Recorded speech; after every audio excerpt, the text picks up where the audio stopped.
Kenapa ini semua terjadi? Karena pada dasarnya AHY, si politisi karbitan ini, memang tidak punya prestasi yang bisa dipamerkan ke masyarakat Indonesia. Pantas saja kalau kader partainya memilih pergi untuk merubah nasib daripada bertahan, tapi pada akhirnya bisa masuk jeruji besi alias Hotel Pordeo. Selamat ya, Anda-Anda yang meninggalkan Partai Demokrat atau Partai Mangkrak itu, tandanya bahwa Anda masih bisa berpikir waras. What? Indonesia sejak dulu kala tetap dipuja-puja bangsa. Lantas, apa yang membuat partai berwarna biru tersebut begitu cepat mencapai puncak kejayaan mengalahkan PKS, PAN, dan Partai Gerindra? Slogan dan iklan katakan tidak pada korupsi. Partai Demokrat bersama SBY terus melawan korupsi tanpa pandang bulu. Katakan tidak pada korupsi. Demikian sepenggal pernyataan yang ada di iklan kala itu.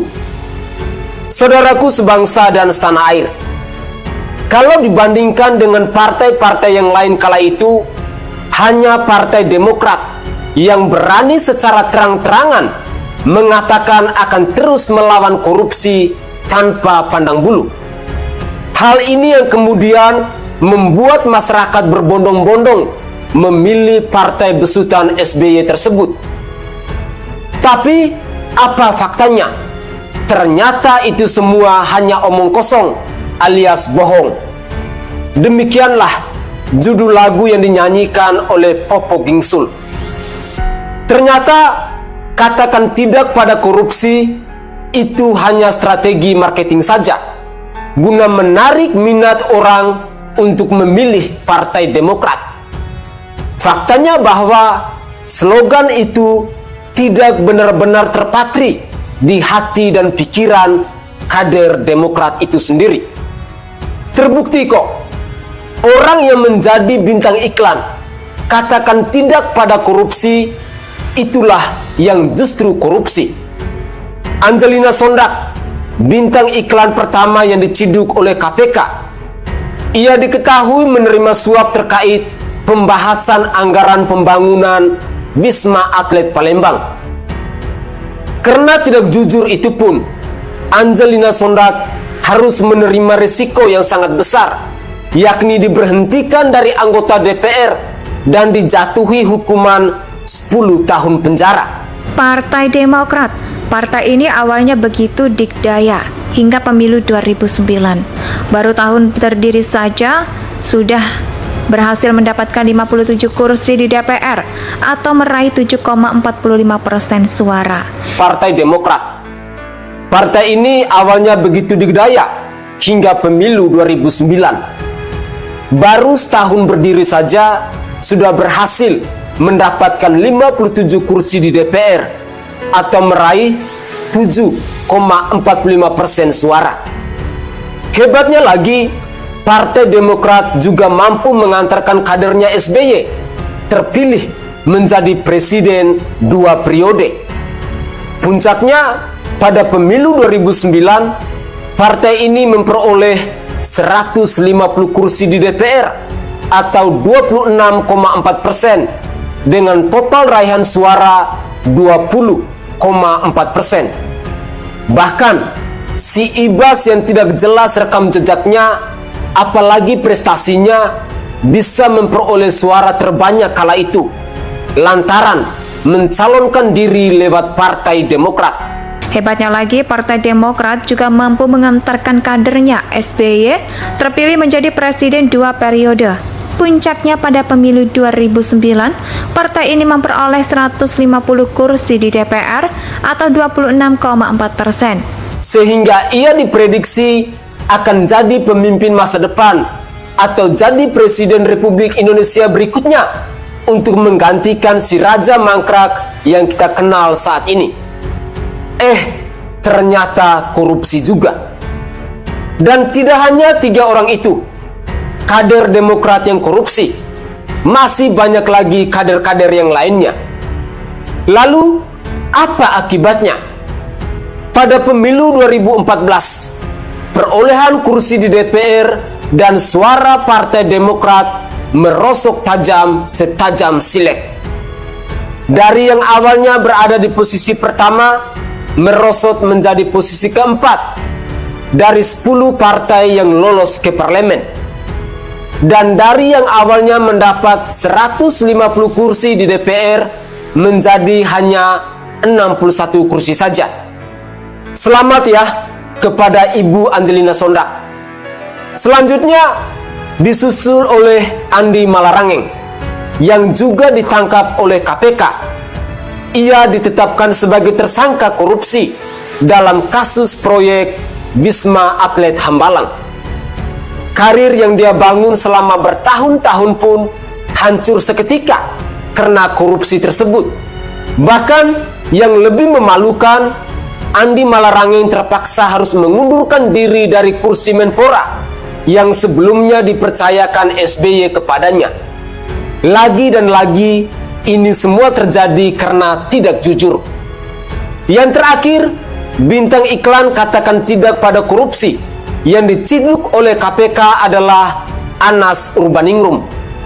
Ia berurusan dengan lembaga anti rasuah itu juga karena menerima gratifikasi dalam proyek Wisma Atlet Hambalang.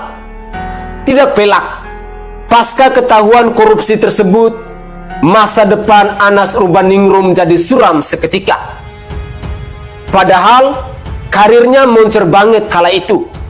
Mulai dari menjabat sebagai Ketua PBHMI, anggota Presidium KAHMI, anggota KPU, anggota DPR, hingga yang terakhir ia menjabat sebagai Ketua Umum Partai Demokrat. Karena pencapaian itu pula, Anas Urbaningrum dianggap sebagai politisi muda yang meyakinkan dan cerdas. Dengan total raihan suara 20,4%, bahkan si Ibas yang tidak jelas rekam jejaknya, apalagi prestasinya, bisa memperoleh suara terbanyak kala itu, lantaran mencalonkan diri lewat Partai Demokrat. Bahkan, orang yang diagung-agungkan oleh kader Demokrat sebagai ahli strategi.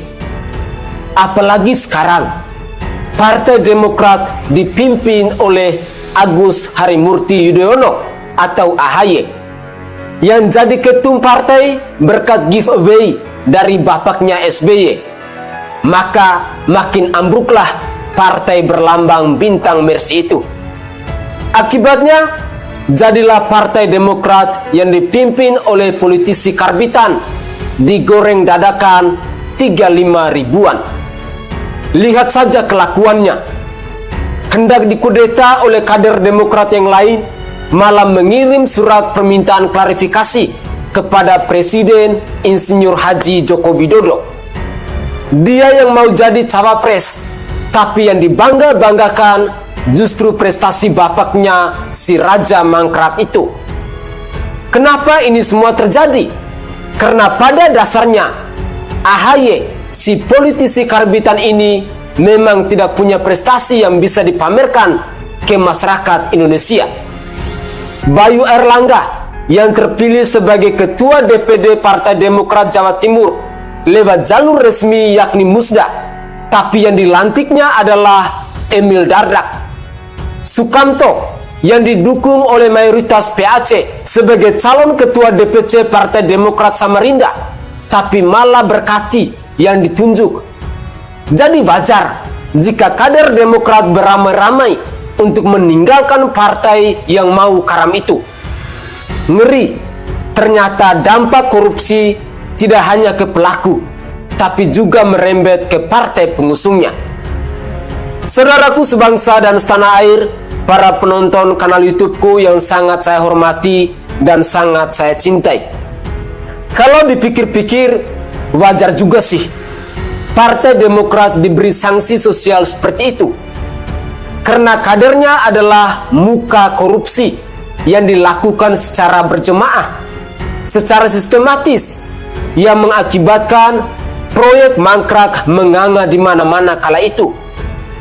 Kalau dihitung-hitung, total uang negara yang telah mereka tilep bisa jadi sudah mencapai ratusan miliaran rupiah.